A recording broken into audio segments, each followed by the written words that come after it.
Question 32. Prove that the Laplace transform of cosine AT is s over s squared plus a squared. Alright, the Laplace transform of a function is, if you take the Laplace transform of a function, that's same as integrating e to the negative st times that function integrated from 0 to infinity, right? So, just by definition, cosine AT's Laplace transform is this integral. So, if you compute this, that's all there is to it. However, this requires some special integration by parts. And one way to do it is to use integration by parts, or there's an equivalent method which we like to use, which is called the tabular integration. So let's use tabular.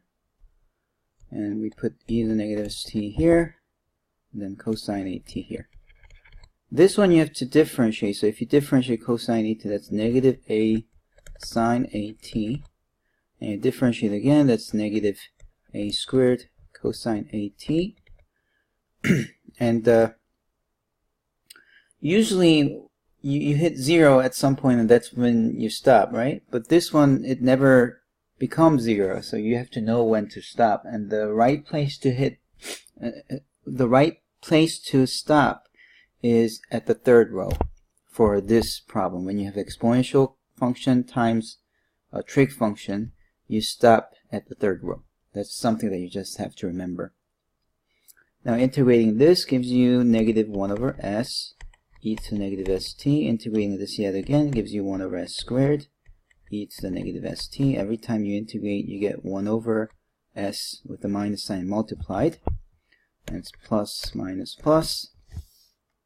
And then you have to do across and then go down. That gives you negative 1 over s e to the negative st cosine AT. If you like that, that's negative times negative, so it's positive, so it's a times over s squared.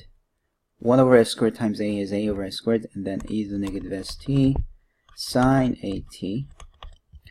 And this last row has to be multiplied and integrated. See, when you don't get 0, this last row does do a very important thing. You have to multiply them. So a squared multiplied by 1 over s squared, that's a squared over s squared with a minus sign. Let's put the minus sign outside. And this is what you get. So that's what you get. And if you also included the endpoints like this, then you'll see that when you plug in infinity here, you get 0 because e to the negative infinity is 0. And when you plug in 0 here, you get cosine of 0, which is 1. So and this is also 1, so you end up with negative 1 over s. And when you subtract the 2, you get 1 over s. And then for this one, you do that again. This time sine AT will produce 0 in both cases. So this is what you get. And this integral that you get seems to be kind of going in circles, because you see, you started by asking what is this integral, and the answer came out including the integral, right? However, the magic starts here. You move this to this left side, and if you factor the integral out, this you end up with this times that, and see, this is what we were looking for, right? So all you have to do is just divide this to the other side. Okay? And if you take 1 over s and divide by this, you get what we wanted. This is our Laplace transform of cosine AX AT. And an easy way to simplify this is to multiply s squared top and bottom. S squared divided by s is just s. S squared times 1 is s squared. S squared times this, these two cancel, leaving you with a squared. So this is all you get. All right. Question 33. Prove that if you take the Laplace transform of y prime, it's s times the Laplace transform minus y of 0. Yeah, this was explained in another video, and so I'm just repeating myself here, but it's important, okay? So we have this definition of the Laplace transform, and then if you use the integration by parts, or if you want to do this in tabular, this is how you do it. You say you integrate the y prime. If you integrate y prime, you get y, right? And then you differentiate e to the negative st, and that gives you negative s times e to the negative st, plus minus. And then going like that, it gives you e to the negative st times y. And then going this way, you get negative times negative is positive, so you get s times e to the negative sty dt. And you add them up, the result is this, right? The only difference is here we have the boundary 0 to infinity, so in addition to this, we put 0 to infinity, and this is 0 to infinity, okay?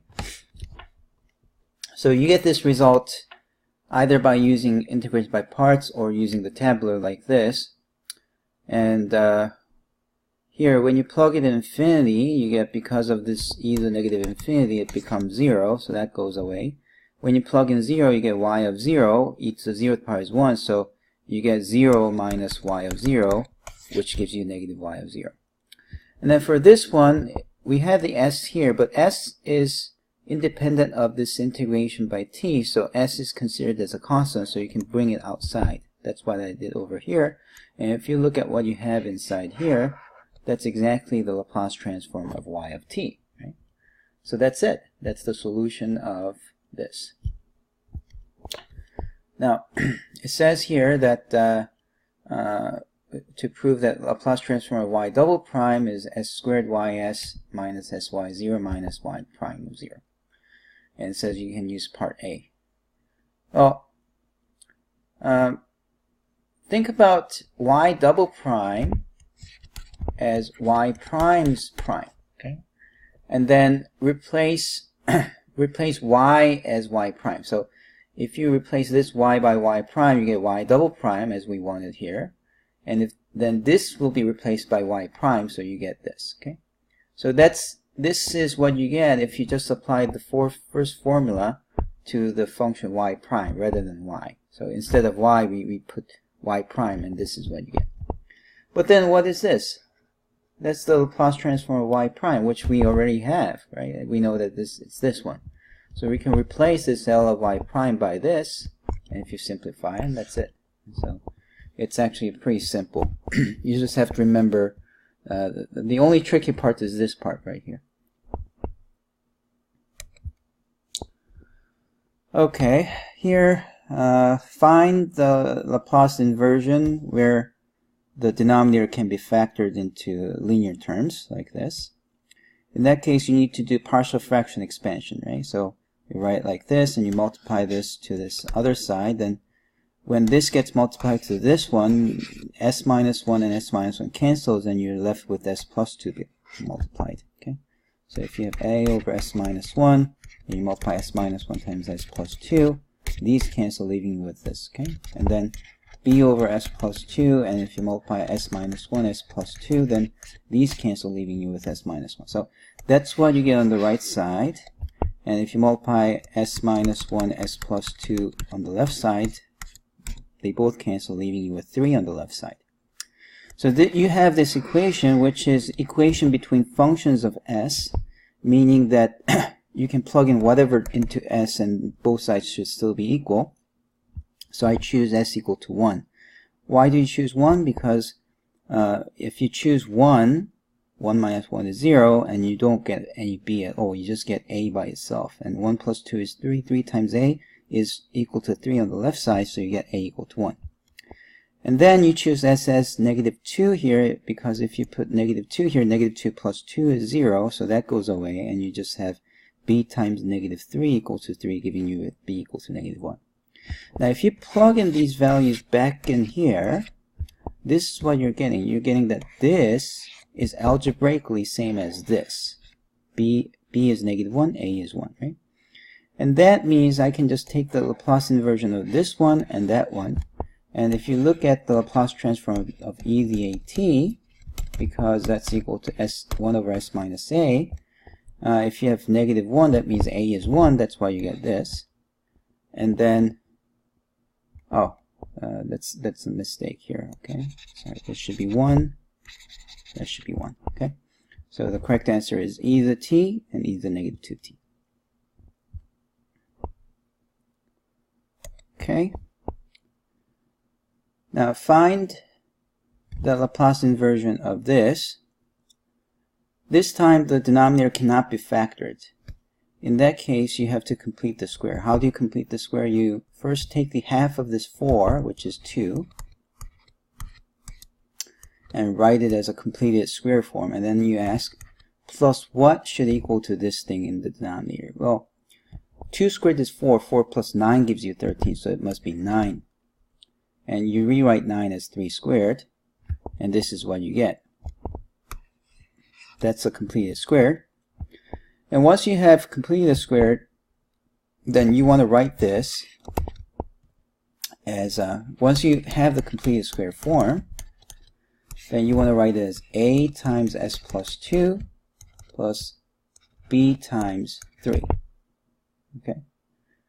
And that's exactly what I wrote down here, but I actually splitted these two fractions into 2. So there's one fraction here, another fraction there. So I put 2 fractions and took out the a and b. That way you can figure out the inversion easily. Okay, going back, we have this. You multiply the denominators so that all the denominators cancel away, and you end up with this. And here you can plug in s equal to -2 to immediately get what b is.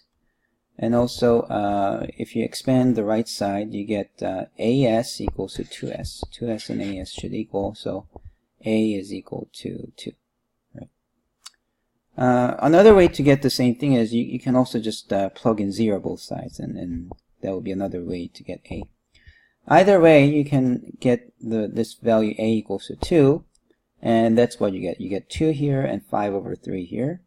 And then when you take the Laplace inversion of this and this, if you look at the Laplace table, you'll see that it's that s minus a over s minus a squared plus b squared is the Laplace transform of e to the at times cosine bt.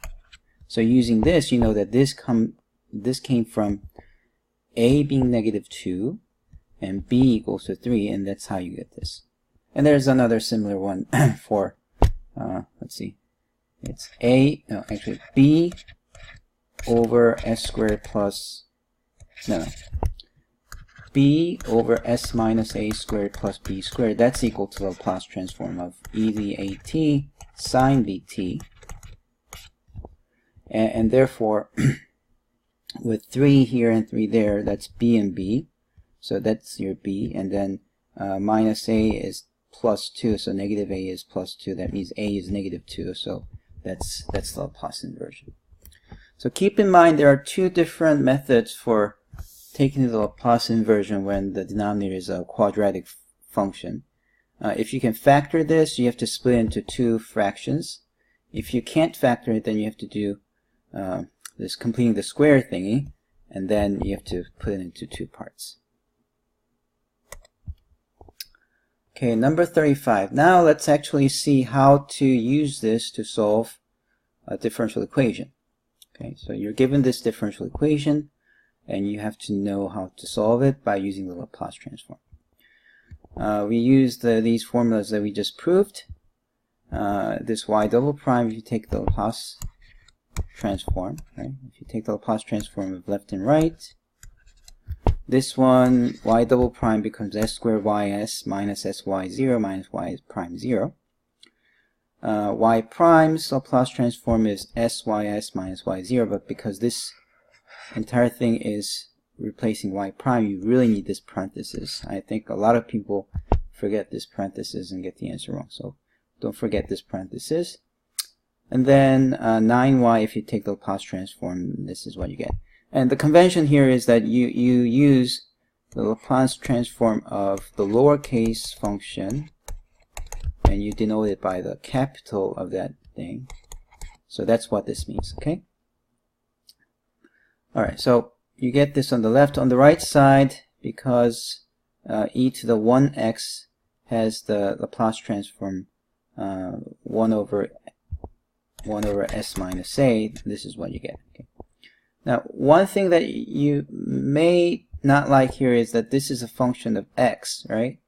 And we're writing t here, but even if this was x, the result is the same. So this is what you get, okay? Alright. So you have this function changed into differential equation changed into the algebraic equation, just like this, and you insert these initial conditions, replace y0 and y prime of 0 with these, and you solve for y of s, and this is what you get. Okay, so it's very fun up till here. Laplace transform methods are very fun until you get the capital Y. But then you have to go back to your lowercase y. So you should you should write down the partial fraction expansion of this thing. Okay, so let's write down the partial fraction expansion. So you write down s minus 1 once because it appears once, and s minus 3 squared because it's there. But then the rule is that if you have, say, x minus a or let's say some power here, nth power here, then if that shows up in the denominator in the partial fraction expansion, you're supposed to do x minus a squared, x minus a cubed, and then all the way up till you get x minus a to the nth power. All those should be placed over some under some unknown constant. So you put a, b, c, d, and so on and so on. Okay, so that's how you learn partial fraction expansion in Calculus 2, and we do the exact same thing over here. So we use a, b, and c just like this, and when you multiply this s minus 1 times s minus 3 squared, this is what you get. And then you plug in s equal to 1 and 3. Those are the values where a lot of terms vanish, so we can easily get those values. And then when you run out of values to plug in, then the next best thing to do is to compare the highest order term. See, this one, s times s gives you s squared. A times s squared is what you get as the s squared term. There is no s squared term here, but this one, s squared, and there will be multiplied by c. So on the right side, the highest term is as squared and cs squared.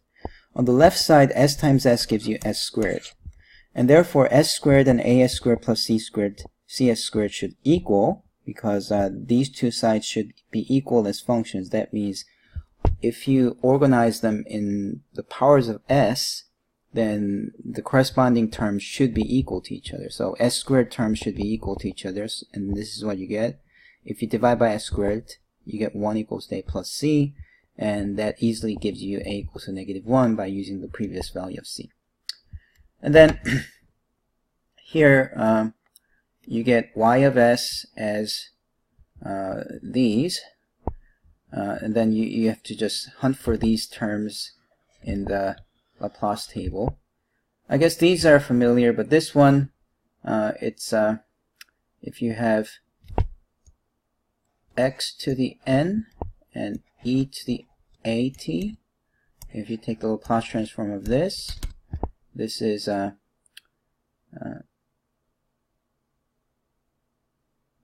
you get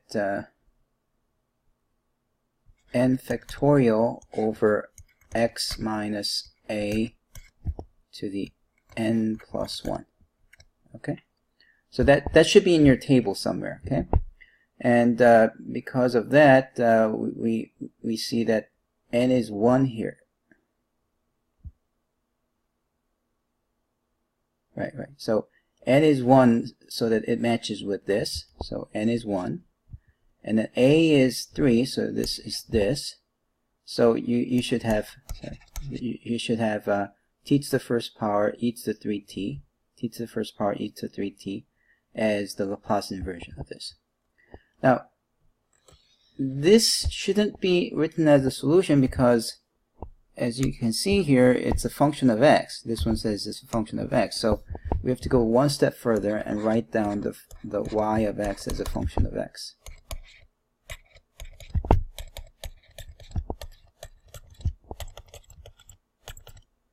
Okay. All right. Here we have the Laplace transform of a new function, and this is a test for you to know how to apply this shifting formula. This is what we learned as a shifting formula. It's also in the table of Laplace transforms. You can find it. So if you want to know the Laplace transform of this function, first find the one without e to the at attached. So this is what you get. And then think about what the shifting formula here would do. It says that s should be replaced by s minus c. So s is replaced. And therefore, this s right here will be replaced by s minus 3, just like this. Okay? And that's it. So it's a very simple question. Alright, 37. Solve the initial value problem. This time it's very similar to question 35. And the only difference, I guess, would be when you solve for y of s, you end up with two very annoying kind of fractions where both of them are not factorable. So you end up writing down this as your partial fraction expansion, where you have this s squared plus 4. Since this is like s minus 0 squared plus 2 squared, you should put just s minus 0 here and 2 there. So that's the form of the partial fraction expansion for s squared plus 4. This one, you should easily see that y, the top should be that. And then when you multiply this out, you'll find that there aren't much choices here. There's other than s equals to negative 3, which doesn't give you anything nice either. There aren't any good numbers to plug in this equation. So in that case, what you end up having to do is you just have to just expand everything and organize it in the powers of s, just like this: s to the cubed, s squared, s to the first, and this, and set it equal to this left side, which is s squared plus 6. Since the left side is s squared plus 6, you know that this should be 0, this should be 1, this should be 0, and this should be 6. Okay. And that gives you how many equations? 4 equations. You get 4 equations with 4 unknowns, a, b, c, d. And so in theory you can solve it. Of course, actually solving it is a different matter. It takes a while, but unfortunately for this question, you have no other choice. I mean, other options are actually worse than what you have here. So yeah, that's it. I mean, when you have trouble figuring out what to plug in, what do? You expand both sides and compare the coefficients. That's the best way. All right. So we solve one by one, and you get these terrible constants, and you plug them back in. This is what you get, and then you find the inversion like before. Okay.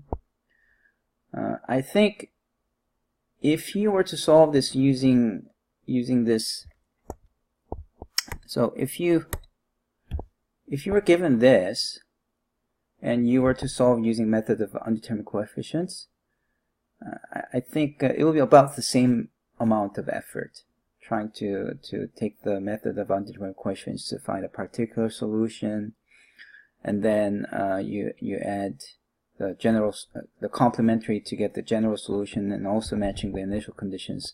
Putting all of them together would be about the same effort. So it's not that the method is bad, it's just that the question is really complicated.